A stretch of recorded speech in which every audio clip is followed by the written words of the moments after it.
Students, आज का topic है total energy and power dissipation of a damped harmonic oscillator. Damped harmonic oscillator के लिए टोटल एनर्जी और पावर डिसिपिएशन हमें कैलकुलेट करना है। ठीक है, इसको स्टार्ट करने से पहले एक बार लास्ट लेक्चर को रिकॉल कर लेते हैं। लास्ट लेक्चर में हम बात कर रहे थे damped simple harmonic oscillator. Damped simple harmonic oscillator के लिए हमने डबल डिफरेंशियल इक्वेशन कैलकुलेट की, वहां पे सॉल्यूशन निकाला। सॉल्यूशन से क्या निकल के आ रहा था कि जो डिस्प्लेसमेंट है वो टू फैक्टर्स पर डिपेंड करता है। The first is damped coefficient and second is initial frequency. Okay, इन दोनों पर डिपेंडेंसी के अकॉर्डिंग हम वहां पे तीन केसेस का स्टडी कर रहे थे, थ्री केसेस हम वहां पे स्टडी कर रहे थे। The first is under damped condition. Under damped condition में आर की वैल्यू ओमेगा नोट से कम होती है। सेकेंड केस था क्रिटिकल, जहां पे आर और ओमेगा नोट दोनों इक्वल होते हैं। थर्ड केस हमारे पास क्या था कि जो डैम्प्ड कोफिशिएंट है उसकी वैल्यू ज्यादा हो ओमेगा नोट से, उस कंडीशन को हम बोल रहे थे ओवर डैम्प्ड कंडीशन। तो इस तरह से तीनों ही कंडीशंस के लिए हमने डिस्प्लेसमेंट की वैल्यूज कैलकुलेट की थी और देखा था कि किस तरह से डिस्प्लेसमेंट एक्सपोनेंशियली डिक्रीज होता है। आज का टारगेट क्या रहेगा? आज का टारगेट है कि हमें टोटल एनर्जी और पावर डिसिपिएशन कैलकुलेट करना है। ठीक है, तो सबसे पहले आप क्वेश्चंस लिखो कि एग्जाम में यहां से क्वेश्चंस क्या क्या बनते हैं इस टॉपिक से। ठीक है, और एक बात मैं क्लियर कर दूं, मोस्ट ऑफ स्टूडेंट्स के कमेंट आते हैं, इंस्टा आईडी पे भी आते हैं। अपनी इंस्टा आईडी में मेंशन कर देती हूँ। इंस्टा है आईडी है अपनी वर्च्यू क्लासेस 99। ठीक है, आपको किसी भी तरह का कोई भी डाउट हो तो आप यहां पर भी अपनी क्वेरीज शेयर कर सकते हो, मैसेज कर सकते हो, किसी भी तरह का कोई भी डाउट हो। ठीक है, एंड अपना जो कंटेंट है, अपने जो लेक्चर्स है वो केवल राजस्थान यूनिवर्सिटी के स्टूडेंट्स के लिए ही नहीं है बल्कि सभी यूनिवर्सिटी के स्टूडेंट्स के लिए है। चाहे आप बीकानेर यूनिवर्सिटी की बात करो, चाहे आप उदयपुर यूनिवर्सिटी की बात करो, बीकानेर, भरतपुर, उदयपुर, एमटीएस, जहां जहां पे भी ये सब्जेक्ट चलता है ना, जहां जहां पे भी सिलेबस में ये टॉपिक है ना, आप इजीली ये कंटेंट फॉलो कर सकते हो। कहीं आपके मार्क्स नहीं कटने वाले हैं। ठीक है, ये जरूर है कि मैं यहाँ पे जो क्वेश्चंस मेंशन करती हूँ वो राजस्थान यूनिवर्सिटी के मेंशन करती हूँ, बट सिलेबस ऑलमोस्ट यूनिवर्सिटीज का सेम है। मैंने भी देखा है यूनिवर्सिटीज का सेम है, थोड़ा बहुत डिफरेंस होगा, तो एक दो चैप्टर्स का डिफरेंस होगा। ठीक है, तो कोई दिक्कत वाली बात नहीं है। आप किसी भी यूनिवर्सिटी के स्टूडेंट्स हो, इजीली आप इस कंटेंट को फॉलो करो, कहीं मार्क्स नहीं कटेंगे आपके। ठीक है ना, तो पहले क्वेश्चंस लिखो कि इस टॉपिक से एग्जाम में क्वेश्चंस किस किस टाइप से पूछ लिए जाते हैं। तो first question is determine the total energy. Total energy आपको कैलकुलेट करनी है and power dissipation of a damped harmonic oscillator. ठीक है, टोटल एनर्जी और पावर डिसिपिएशन दोनों आपको यहाँ पे कैलकुलेट करना है। The second question is prove that relaxation time of energy is 1/2r, tau equal to 1/2r। ये 1.5 मार्क्स में क्वेश्चन आ जाता है कि आपको यहाँ पे एनर्जी के लिए रिलैक्सेशन टाइम कैलकुलेट करना है और कितना कैलकुलेट होके आता है, टो इक्वल टू 1/2r। ठीक है, थर्ड क्वेश्चन क्या है? Prove that the value of average power is equal to 1/2 times of average total energy. तो इस तरह से तीनों ही क्वेश्चन टोटल एनर्जी और पावर डिसिपिएशन से रिलेटेड है और मैनी ऑफ टाइम आपके एग्जाम में ये पूछ लिए जाते हैं। ठीक है, तो पहले हेडिंग डालो और क्वेश्चन राइट डाउन करो, उसके बाद हम कैलकुलेट करते हैं total energy and power dissipation. लिख लो जल्दी से, कर दे इरेज, आ जाए टॉपिक पे। ठीक है, देखो अब डैम्प्ड हार्मोनिक ऑसिलेटर के लिए आपको टोटल एनर्जी कैलकुलेट करनी है। ठीक है, तो टोटल एनर्जी होता क्या है? बेसिक हम बात करें, sum of kinetic energy and potential energy. तो पहले काइनेटिक एनर्जी कैलकुलेट कर लेते हैं, पोटेंशियल एनर्जी कैलकुलेट कर देते हैं, फिर दोनों को ऐड कर देंगे तो टोटल एनर्जी तो हमारा निकल के आ गया। ठीक है, पावर डिसिपिएशन होता क्या है? Rate of loss of energy. Loss of energy. I repeat again, देखो टोटल एनर्जी, ठीक है, sum of kinetic energy and potential energy. तो आप यहाँ पे लिख लो sum of kinetic energy and potential energy. ठीक है, लिखना मत एक मिनट, पहले आप समझो, उसके बाद हम अच्छे से लिखेंगे। Second, power dissipation. Power dissipation होता क्या है? Rate of loss of energy. It mean rate of loss of energy, energy में लॉस हो रहा है, दैट्स वाई हमने यहाँ पे माइनस साइन लगाया है, ठीक है। माइनस का D by d T, rate of loss of energy, जो आप यहाँ पे एनर्जी कैलकुलेट करोगे उसका हमें क्या करना है, टाइम के साथ, टाइम के रेस्पेक्ट में हमें यहाँ पे डिफरेंशिएशन करना है, ठीक है। तो टारगेट क्या रहेगा? एक तो टोटल एनर्जी कैलकुलेट करनी है, ठीक है। एनर्जी कैलकुलेट करने के बाद पावर डिसिपेशन कुछ भी नहीं है, टाइम के रेस्पेक्ट में हमें डिफरेंशिएशन करना है, ठीक है। तो ये भी हो जाएगा, ठीक है। अब देखो कैलकुलेट क्या करेंगे, सबसे पहले काइनेटिक एनर्जी। क्या होता है काइनेटिक एनर्जी? बेसिक फॉर्मूला है, कम ऑन, क्या होता है? Half M we square, half M we square, ठीक है। For an oscillator potential energy कितना होता है? Half M omega naught square X square. For oscillator the value of potential energy कितना होता है? Half M omega naught square X square, ठीक है। और kinetic energy half M we square, ठीक है। सो सबसे पहले हम कैलकुलेट करेंगे काइनेटिक एनर्जी, ठीक है। उसके बाद हम कैलकुलेट करेंगे पोटेंशियल एनर्जी, उसके बाद दोनों की वैल्यूज को सम करेंगे तो हमारे पास टोटल एनर्जी निकल के आ जाएगा। और टोटल एनर्जी आ गया तो फिर it's not a big deal, power dissipation में हमें केवल टाइम के रिस्पेक्ट में डिफरेंशिएशन करना है, आपका यहाँ पे रिजल्ट आ जाएगा। अब देखो कैसे कैलकुलेट करें, आ जाओ फॉर्मूले पे, half M we square, half M V को क्या लिखते हो? D x by D T, this is kinetic energy, okay. मैं यहाँ पे काइनेटिक एनर्जी लिख रही हूँ, काइनेटिक एनर्जी, एक मिनट अच्छे से लिख लो, काइनेटिक एनर्जी। अभी आप लिखना मत, अभी केवल आप समझना, ठीक है। Half M we square, v को हमने लिखा d x by D t का whole square. What is x? Last lecture हमने अटेंड किया है। What is x? X is displacement ना, एक्स इज डिस्प्लेसमेंट। एक्स यदि हमें पता है तो d x by D t हम निकाल लेंगे, तो dx बाई dt हमने यहाँ पे पुट किया, सिंप्लीफाई किया, लो भाई टोटल एनर्जी कैलकुलेट हो गई, काइनेटिक एनर्जी हमारी कैलकुलेट हो गई, ठीक है। नाउ पोटेंशियल एनर्जी देखो, half M, M is the mass of particle, omega naught initial frequency, X क्या है? डिस्प्लेसमेंट। बट क्वेश्चन ये अराइज होता है कि आप तो डिस्प्लेसमेंट 3 केस के लिए निकाल रहे थे ना वहां पे, अंडर के लिए, क्रिटिकल के लिए और ओवर के लिए। तो अब आप यहाँ पे कौन सी वैल्यूज पुट करोगे डिस्प्लेसमेंट की? डिस्प्लेसमेंट की जो वैल्यूज है, जब हम डैम्प्ड सिंपल हार्मोनिक ऑसिलेटर पढ़ रहे थे तो वहां पे तो तीनों केसेस का स्टडी कर रहे थे, अंडर, क्रिटिकल और ओवर, तीनों के लिए हमने डिस्प्लेसमेंट की वैल्यू कैलकुलेट की थी। तो अब यहाँ पे एक्स हम कौन सी वैल्यू को लेके चले? क्या हम तीनों वैल्यूज के लिए अलग अलग निकालेंगे? नहीं, हम यहाँ कैलकुलेट करेंगे किसके लिए? for under damped condition. We calculate only for under damped condition.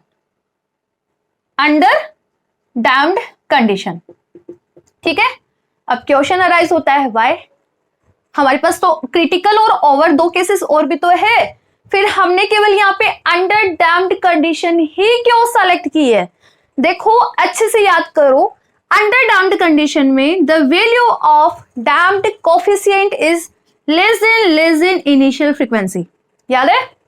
Under damped condition में जो डैम्प्ड कोफिशिएंट होता है उसकी वैल्यू इनिशियल फ्रीक्वेंसी से कम होती है, ठीक है।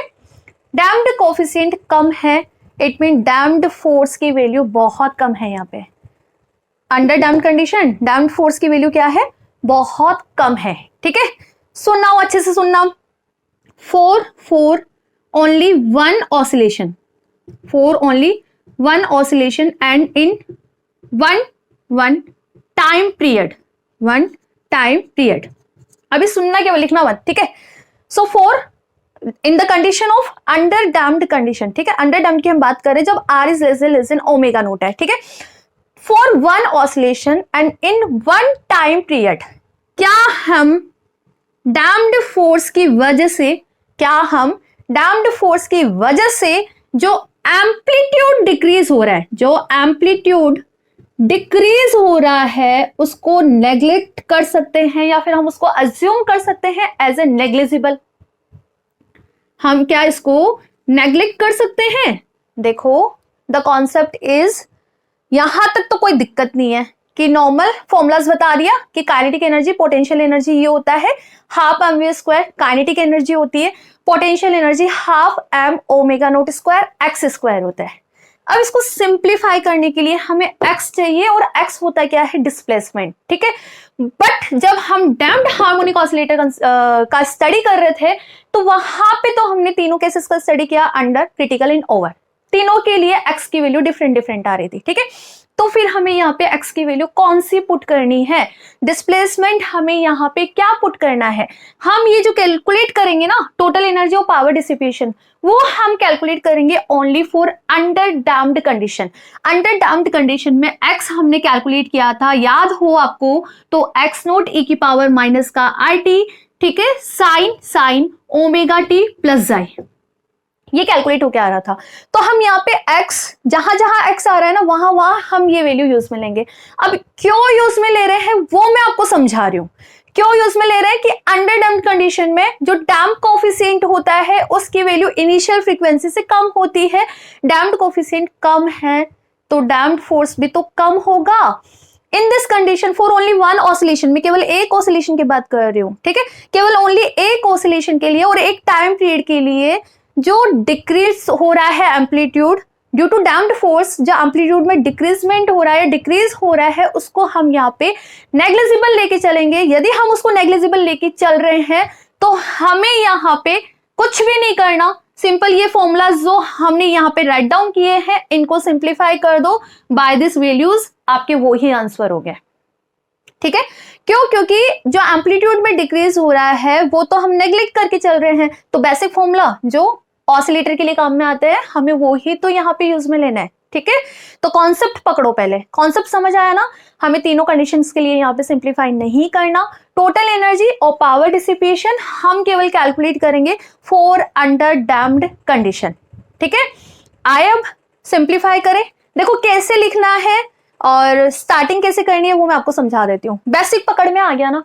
तो जनरली जो कॉन्सेप्ट ये था कि ठीक है ये तो ओके है, एक्स हमें क्या पुट करना है, ये ही पुट करना है जो हमने अंडर डैम्प्ड कंडीशन में कैलकुलेट किया है for one oscillation and in one time period. हम कैलकुलेट करेंगे for one oscillation and one time period के लिए, उसके बाद एवरेज निकाल लो, एवरेज आपका आंसर आ जाएगा, ठीक है। कर दूं मैं इसको इरेज, आ जाओ अब टॉपिक पे, समझ आ गया आपको, ठीक है। तो पहले तो ये लिखो, here we calculate total energy and power dissipation in under damped condition, ठीक है। पहले ये लिखो, उसके बाद आ जाओ डेरिवेशन पे।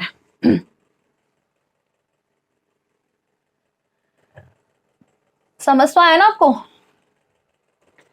Here we calculate total energy and power dissipation in power dissipation in under damped condition, ठीक है, under damped condition. if the value of damped force is less than the amplitude then the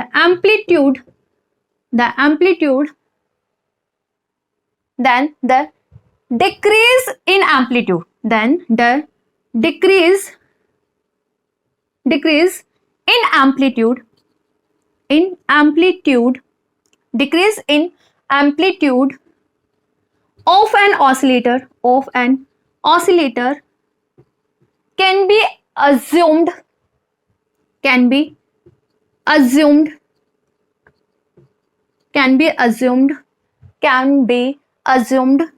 negligible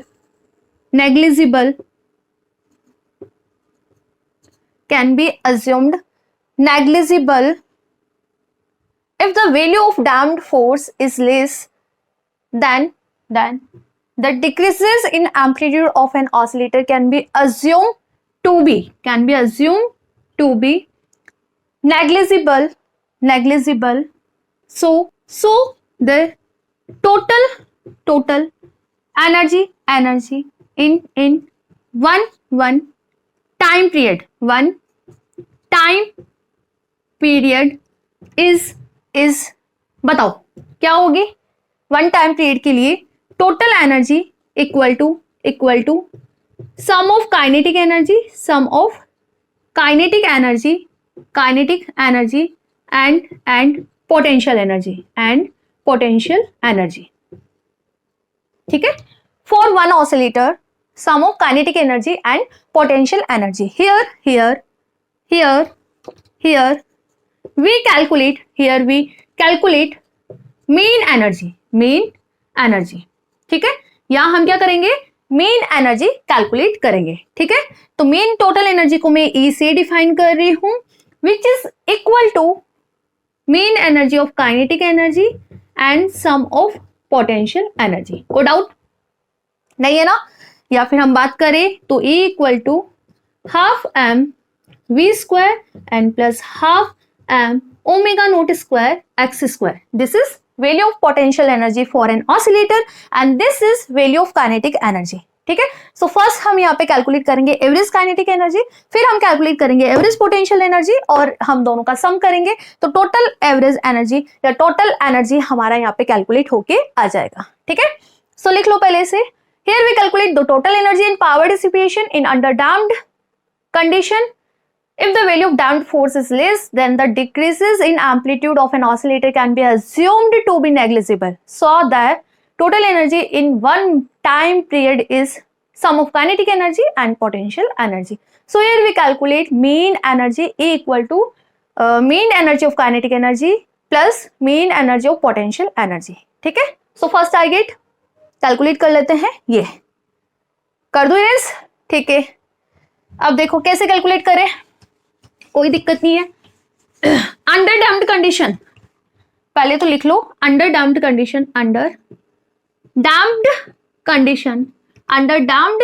condition the value of displacement कितना आता है? X naught e की power minus का RT sine omega T plus जाई. ठीक है. और ये हमने कंप्लीट सिंप्लीफाई भी कर रखा है. इससे प्रीवियस वाला लेक्चर है, आप वहां जाना, आपको वहां पे इसका सिंप्लीफिकेशन भी मिल जाएगा. ठीक है. Okay. So now we know kinetic energy कितना है? Half M we square. उसको लिख सकते हैं ना dx बाय dt का होल स्क्वायर. ठीक है. सो करना क्या है? x पता है, इसको इक्वेशन नंबर 1 दे दो. ठीक है. इसको इक्वेशन नंबर 2 दे दो और इसको इक्वेशन नंबर 3. क्या करें बताओ? t के रेस्पेक्ट में इसका डिफरेंशिएशन कर देते हैं. Now differentiating equation 2 with respect to time कर दो. करो. कितना आएगा? dx by dt equal to, देखो यहाँ पे फर्स्ट और सेकंड से कर लो. एक्स नोट तो कांस्टेंट है. ठीक है. ये रहा फर्स्ट और इसको ले लो सेकंड. फर्स्ट का डिफरेंशिएशन करो. e की पावर माइनस का RT यानी माइनस R e की पावर माइनस का RT. सेकंड कांस्टेंट मतलब साइन ओमेगा टी प्लस जाई. ठीक है. Now plus x naught e की पावर माइनस का RT साइन का क्या होगा? कॉस. तो कॉस ओमेगा टी प्लस जाई. ठीक है. एंड अगेन देखो ओमेगा टी का होगा, it mean multiplication by omega. So dx by dt कितना कैलकुलेट होके आ रहा है? ये कैलकुलेट होके आ रहा है. E कैलकुलेट करना है. ध्यान रखना यहाँ पे मेन एनर्जी है. पहले काइनेटिक एनर्जी लिख लो. आप काइनेटिक एनर्जी कितना होगा? Half M. इसका स्क्वायर यही कर दो क्या? देखो ये तो आपके पास ये वैल्यू आ रही है, dx बाय dt का होल स्क्वायर है. dx बाय dt का होल स्क्वायर है. डायरेक्ट स्क्वायर की वैल्यू मैं पुट कर रही हूँ. ठीक है. देखो इसका स्क्वायर करोगे, ये रहा. करो इसका स्क्वायर. X naught square. ठीक है. आर स्क्वायर e की पावर माइनस का 2RT sign square omega T plus जाई. ठीक है. ए स्क्वायर प्लस बी स्क्वायर मतलब एक्स नोट स्क्वायर e की पावर माइनस का 2RT cos square omega T plus जाई. ठीक है. और ओमेगा स्क्वायर, तो यहां मैं ओमेगा स्क्वायर लिख रही हूँ. ठीक है, ए स्क्वायर प्लस बी स्क्वायर, ठीक है, यहाँ पे माइनस साइन है तो माइनस का 2ab, तो ये रहा माइनस साइन, 2a क्या है, ये रहा 2ab, तो एक्स नोट और एक्स नोट कितना हो जाएगा, एक्स नोट स्क्वायर, ठीक है, यहाँ पे है r, r ए की पावर माइनस का आर टी, ए की पावर माइनस का आर टी, ए की power minus 2RT, sine sine omega T plus जाई कोस ओमेगा टी प्लस जाई, ठीक है, और ओमेगा भी है तो आप यहीं पे लिख लो 2 के साथ 2 और ओमेगा, ठीक है, ये रहा आपका एक्सप्रेशन ऑफ काइनेटिक एनर्जी, ठीक है, लिखो पहले इसको। ओके, सो नाउ अब हमें कैलकुलेट करनी है मेन काइनेटिक एनर्जी, तो अप्लाई कर दो मेन काइनेटिक एनर्जी, ठीक है, पहले जो कॉमन आ रहा है उसको कॉमन ले लो, देखो क्या क्या कॉमन आ रहा है, हाफ ऑलरेडी है, एक्स नोट स्क्वायर कॉमन आ रहा है, ए की पावर माइनस का 2RT तीनों के अंदर है, तो वो हमारे पास कॉमन आ रहा है, the remaining value is R square, ठीक है, आर स्क्वायर, अब मीन लेना है ना, ये लो mean of sine square omega T plus जाई, ठीक है, प्लस प्लस क्या क्या कॉमन ले लिया, एक्स नोट स्क्वायर ए की पावर माइनस का 2RT, देखो एम है ना, एम को मत छोड़ देना, ये एम हमने यहाँ पे लिख लिया, आराम से करो पेशेंस से, ठीक है, अब देखो इसमें एक्स नोट स्क्वायर ए की पावर माइनस का 2RT हमने कॉमन ले लिया, the remaining term is omega square mean of cos square omega T plus जाई, देखो मैं मेन एनर्जी साथ में ही लिखती जा रही हूँ, देखो अब नेक्स्ट माइनस माइनस, ठीक है, 2 omega omega, x naught square तो मैंने कॉमन ले लिया, ए की पावर माइनस का 2RT कॉमन ले लिया, इट मीन ओमेगा आर, ठीक है, अब एक बार और देखो 2 साइन एक्स कॉस एक्स, इसको क्या लिख सकते हैं, साइन 2x ना, 2 साइन एक्स कोस एक्स को क्या लिख सकते हैं, साइन 2x, तो ओमेगा आर साइन 2x है, ध्यान रखना, तो इसको क्या लिख सकते हैं 2 ओमेगा टी प्लस जाई, ठीक है, इस तरह से हमने यहाँ पे मीन एनर्जी कैलकुलेट करनी, तो इसका भी मीन अप्लाई कर दो, ये रहा इसका मीन, करो calculate mean energy, I repeat again, देखो स्टेप्स मिसिंग की है, तो dx बाई dt का होल स्क्वायर मैंने डायरेक्ट पुट कर दिया, ये रहा dx बाई dt, इसका होल स्क्वायर मैंने डायरेक्ट पुट कर दिया, उसका मेन काइनेटिक एनर्जी निकालना है, जो कॉन्स्टेंट्स है उनको बाहर लिख दिया हमने, और जो कॉमन आ रहा था वो बाहर लेके आ गए, अब हमें केवल ये मेन एनर्जी कैलकुलेट करनी है, तो मेन काइनेटिक एनर्जी आपका निकल के आ जाएगा, ठीक है, स्क्रीनशॉट लेना, स्क्रीनशॉट ले लो, नीचे का कट तो नहीं रहा ना, ठीक है, so now target is calculate करो, अब ये देखो कैसे कैलकुलेट करना है आप खुद से करना, ठीक है, sign square omega T plus जाई, इसकी वैल्यू आपके पास कैलकुलेट होके आएगी हाफ, कितनी आएगी half, similarly cos square omega T plus जाई, इसका आपका कैलकुलेट होके आएगा हाफ, ठीक है, और साइन nx या फिर साइन एक्स, साइन यहाँ पे कितना है 2 ओमेगा टी प्लस जाई, ठीक है, इसका आता है 0, कैसे कैलकुलेट करना है मैं जस्ट फॉर्मूलाज बता देती हूँ, आप सिंप्लीफाई करके देख लेना, sign square omega T plus जाई, ठीक है, किस तरह से कैलकुलेट करते हैं, द बेसिक फॉर्मूला हम यहाँ पे 1 टाइम पीरियड में कैलकुलेट कर रहे हैं, the formula is 1/t integration of 0 से t, 1 टाइम पीरियड में कैलकुलेट कर रहे हैं, ठीक है, साइन स्क्वायर को क्या लिख सकते हो आप 1 minus cos 2 theta is divide bye 2 लिख सकते हो ना, 2 थीटा, थीटा यहाँ पे क्या है ओमेगा टी प्लस जाई, ठीक है, इसका आप टी के रेस्पेक्ट में इंटीग्रेशन कर देना, ठीक है, तो इस तरह से इंटीग्रेशन सिंप्लीफाई करोगे तो आपकी वैल्यू कितनी आएगी 1/2 आएगी, सिमिलरली टू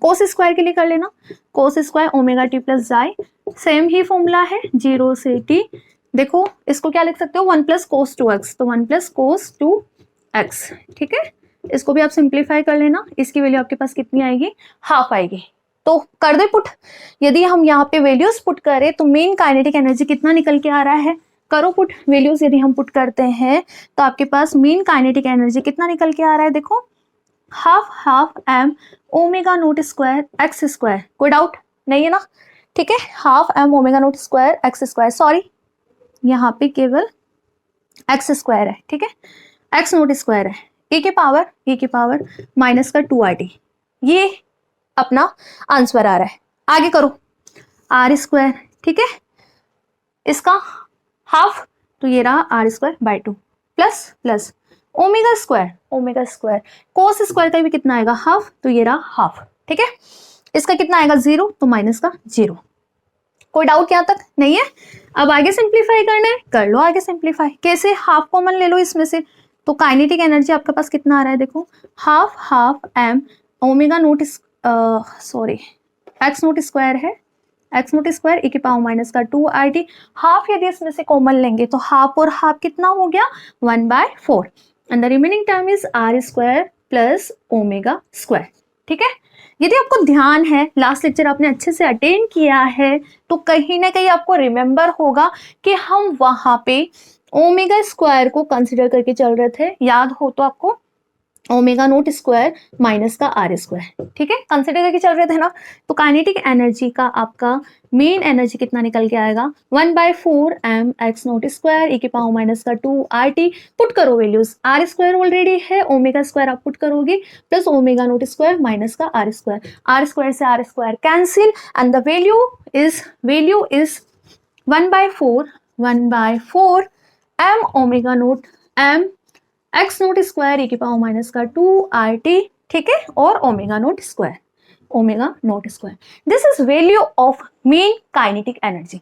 तो इस तरह से हमने मेन काइनेटिक एनर्जी की वैल्यू यहाँ पे कैलकुलेट की है। और ध्यान रखना, अगेन एंड अगेन बोल रही हूँ, अंडर डैम्प्ड कंडीशन में हम सिंप्लीफाई कर रहे हैं। रीजन आपको समझ आ चुका होगा कि आर कम है, तो for one oscillation in one time period हम जो एम्पलीट्यूड में डिक्रीज हो रहा है उसको नेग्लिजिबल ले सकते हैं। फटाफट से स्क्रीनशॉट ले लो, या फिर लिखना है तो जल्दी से राइट डाउन करो। अब क्या करना है, मेन पोटेंशियल एनर्जी कैलकुलेट करना है। कर लोगे मेन पोटेंशियल एनर्जी कैलकुलेट? कैसे? देखो फॉर्मूला क्या है, इरेज कर दो, थोड़ा सा इरेज कर रहा हूँ, ये ध्यान रखना, ये हमारे पास काइनेटिक एनर्जी निकल के आ रहा है। देखो पोटेंशियल एनर्जी, फॉर्मूला क्या है पोटेंशियल एनर्जी का, potential energy for oscillator half M omega naught square X square, value of X कितना है एक्स नोट e की पावर माइनस का RT sine omega T plus जाई, ठीक है। सो पुट कर दो, यदि हम इसमें पुट करेंगे और मेन एनर्जी कैलकुलेट कर लेते हैं, मेन पोटेंशियल एनर्जी कैलकुलेट कर लेते हैं, half M omega naught square X square, put करो एक्स नोट स्क्वायर, इसका स्क्वायर तो e की पावर माइनस का 2RT, ठीक है। मेन अप्लाई कर रही हूँ, ठीक है, तो मैं यहाँ पे मेन अप्लाई कर दिया, एवरेज वैल्यू हम यहाँ पे सिंप्लीफाई कर रहे हैं, ठीक है। तो अगेन साइन स्क्वायर कितना आएगा, इसका वैल्यू हाफ ना, कितना आएगा हाफ, क्या होता है इसकी वैल्यू कैलकुलेट करना, लेकिन अब ये नहीं हो कि स्किप कर दो, कितना होता है हाफ, पुट करो। यदि हम इसमें पुट करते हैं तो आपका फॉर्मूला कितना आ रहा है ये जो साइन है ना, वो किस चीज को शो कर रहा है, मेन एनर्जी को शो कर रहा है, half M omega naught square x naught square e की पावर माइनस का 2RT मल्टीपल हाफ। तो वैल्यू कितनी आ रही है यहाँ पे पोटेंशियल एनर्जी की, मेन पोटेंशियल एनर्जी आपका निकल के आ रहा है 1/4 M omega naught square x naught square e की पावर माइनस का 2RT, ठीक है। इक्वेशन नंबर 3 हम दे चुके थे, this is equation number 4 and this is equation number 5, ठीक है। तो इस तरह से हमने दोनों एनर्जीज की वैल्यू कैलकुलेट कर ली। अब टोटल एनर्जी बताओ आप, टोटल एनर्जी क्या होगा, पुट कर दो ना, kinetic energy plus potential energy, ठीक है। करो सिंप्लीफाई, काइनेटिक एनर्जी कितना निकल के आ रहा है, हाफ नहीं है 4 है, 1/4 M omega naught square x naught square e की पावर माइनस का 2RT, ठीक है, plus potential energy 1/4 M omega naught square x naught square e की पावर माइनस का 2RT। एक चीज नोटिस की है क्या आपने, the value of potential energy and kinetic energy दोनों सेम ही है, 1/4 M omega naught square x naught square e की पावर माइनस का 2RT, 1/4 M omega naught square e की पावर माइनस का 2RT ओमेगा नोट स्क्वायर, ठीक है। सो आपके पास एनर्जी, टोटल एनर्जी कितना निकल के आ रहा है यहाँ पे 1/4 प्लस 1/4, कम ऑन कितना है 1/2, So this is total energy for an oscillator. Total energy for an oscillator कितना आ रहा है 1/2 m omega naught square x note square e की पावर माइनस का 2 RT and this is represented by this. And most important result है, ध्यान रखना आप, ठीक है। और 1.5 मार्क्स में यदि पावर डिसिपिएशन आ जाता है तो हमें वहाँ पे rate of loss of energy निकालना होता है, तो वहाँ पे आप डायरेक्ट फॉर्मूला यूज में लेंगे, ठीक है। लिखो इसको। उसके बाद आते हैं अपन पावर डिसिपिएशन पे। एक चीज समझ आइए क्या, it's clear from this equation, it's clear from this equation कि जो टोटल एनर्जी है this is also decreases exponentially. This is also decreases exponentially. लिख लेना by the above formula the total energy in a damped simple harmonic oscillator decreases exponentially. ठीक है, mention कर लो आप ये भी। उसके बाद कैलकुलेट करते हैं पावर डिसिपिएशन। इससे पहले अपन ने वो जो क्वेश्चंस लिखे थे उसमें एक क्वेश्चन और था, हमें वहां पे रिलैक्सेशन टाइम कैलकुलेट करना है for energy, for total energy calculate करना था ना। अब खुद बताओ, आप इतनी बार निकाल चुके हैं हम रिलैक्सेशन टाइम। ये रहा एनर्जी का फॉर्मूला, इसके लिए रिलैक्सेशन टाइम कितना होगा, रिलैक्सेशन टाइम समझ रहे हो ना। फॉर एनर्जी किस तरह से डिफाइन करोगे, the value of time eight which the energy becomes 1/e part of initial energy, 1/e part of initial energy. तो 1/e कब आएगा, टी की वैल्यू यहाँ पे कितना पुट करूं कि ये e की पावर -1 हो जाए। जस्ट सिंपल जो भी वैल्यूज गिवन है ना उसके लिए रिलैक्सेशन टाइम निकालना है। एक कॉन्सेप्ट ध्यान रखो कि जो e की पावर -1 बनाना है मेरे को, तो t हम वहां पे क्या पुट करें, बता दो। t कितना पुट करूं, 1/2r ना, 1/2r में पुट करूंगी तो 2r से 2r कैंसिल, e की पावर -1, e की पावर -1 इसके डिनोमिनेटर में आएगा, ठीक है। तो 1/2r is the relaxation time for energy. लिख लो, चलो ये भी करवा ही देती हूँ, बट आपको निकालना आया नहीं आया वो मोस्ट इंपोर्टेंट चीज है यहाँ पे, ठीक है। कर दू इरेज, थोड़ा सा कर दू। अब देखो रिलैक्सेशन टाइम निकाल ही लेते हैं। क्वेश्चन लिखवाया था ना मैंने आपको ये वाला, सेकंड क्वेश्चन याद है तो देखो second question.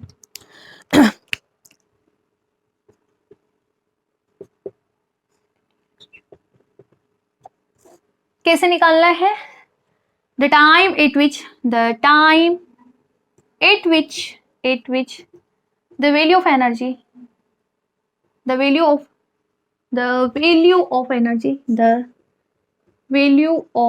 energy becomes 36.8% of initial value of energy या फिर 1/e part of initial value.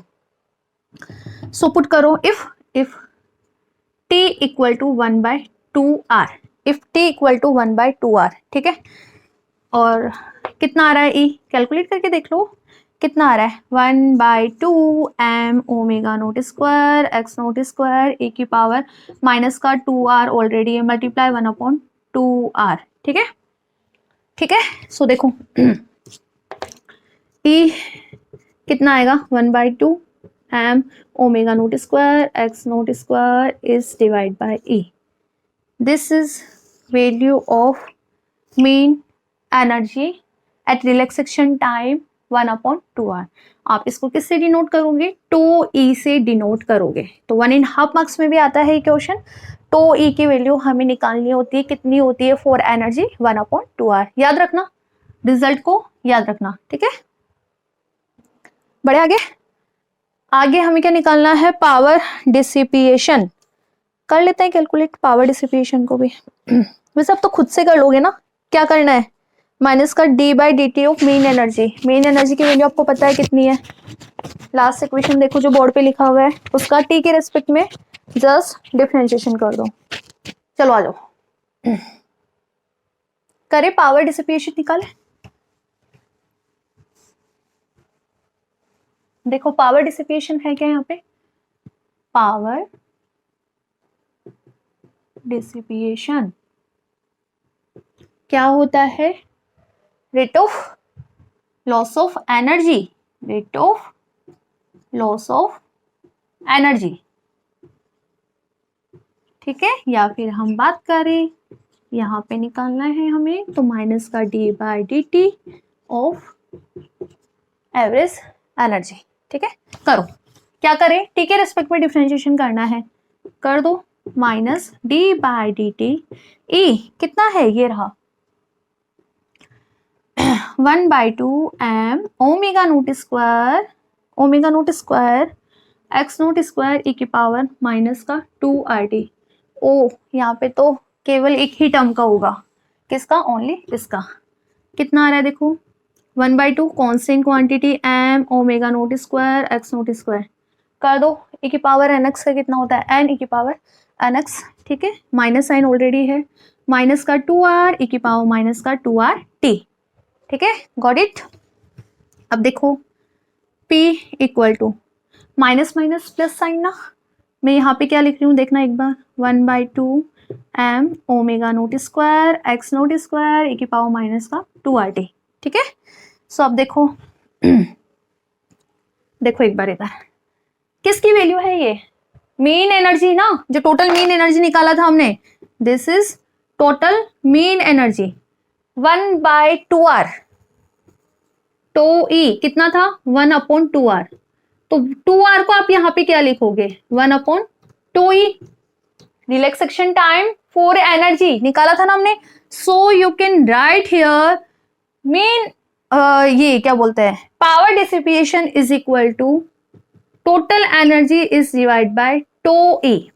और थर्ड क्वेश्चन यदि आपने लिखा है, राइट डाउन किए क्वेश्चन, तो थर्ड क्वेश्चन क्या यही था क्या, कि आपको वहां पे प्रूफ करना है कि जो पावर डिसिपिएशन है वो किसके बराबर है, total energy is divide by relaxation time, proof करना था ना ये भी आपका क्वेश्चन आ जाता है 1.5 मार्क्स में। ठीक है, तो इस तरह से हमने पावर डिसिपिएशन कैलकुलेट कर लिया, कितना आ रहा है, ये रहा वैल्यू, और 1/2r कितना होता है रिलैक्सेशन टाइम, तो 2r कितना आएगा 1/2e। So the value of P equal to mean energy, mean total energy is divide by relaxation time. So इस तरह से आज के लेक्चर में हमने टोटल एनर्जी कैलकुलेट कर ली और पावर डिसिपेशन हमने कैलकुलेट कर लिया है। ठीक है, एक बार रिवाइज कर लेना, नेक्स्ट जो लेक्चर रहेगा वो क्वालिटी फैक्टर पे रहेगा, which is also most important topic for your exam purpose. ठीक है, देखो एक रिक्वेस्ट है मेरी, एक चैनल को सब्सक्राइब कर दिया करो, ठीक है ना, अभी तक नहीं किया है तो प्लीज प्लीज प्लीज प्लीज पहले चैनल को सब्सक्राइब करना, ज़्यादा से ज़्यादा अपने फ्रेंड्स को, अपने क्लासमेट्स को भी शेयर करो ताकि उनको भी इन लेक्चर्स का प्रॉफिट मिल जाए। और मैकेनिक्स की मैं बात करूँ तो 3 यूनिट अपनी कंप्लीट अपलोडेड है चैनल पे आपको मैकेनिक्स का कंटेंट अच्छा मिल जाएगा। एक और यूनिट रही है 4th यूनिट, ठीक है, तो उसमें भी ज़्यादा टॉपिक नहीं है, जल्दी से अपन वो भी कंप्लीट कर लेंगे। मुझे पता है कि BSc B.Ed वालों के भी पेपर आने वाले हैं, तो 100% ये आपके लिए प्रॉफिटेबल रहेंगे। आप खुद नोटिस करोगे कहीं पे भी कुछ फियर नहीं रहेगा आपको, इन लेक्चर्स से आप स्टडी करोगे ना तो आपको कहीं पे कुछ भी फियर नहीं रहेगा। मैकेनिक्स को लेके स्पेशली मैं बात कर रही हूँ यहाँ पे, मैकेनिक्स को लेके बेस्ट कंटेंट है, बेस्ट से बेस्ट कंटेंट है। अब तो प्लीज चैनल को सब्सक्राइब करो, ज़्यादा से ज़्यादा शेयर करो और लाइक भी कर दिया करो, ठीक है ना। लाइक करने में कुछ नहीं जाता, आपका लेक्चर अटेंड कर रहे हो आप, आपको समझ आ रहा है तो प्लीज लाइक वाले बटन पे भी आप क्लिक कर दिया करो, ठीक है ना। सो मिलते हैं नेक्स्ट लेक्चर में क्वालिटी फैक्टर के साथ, जो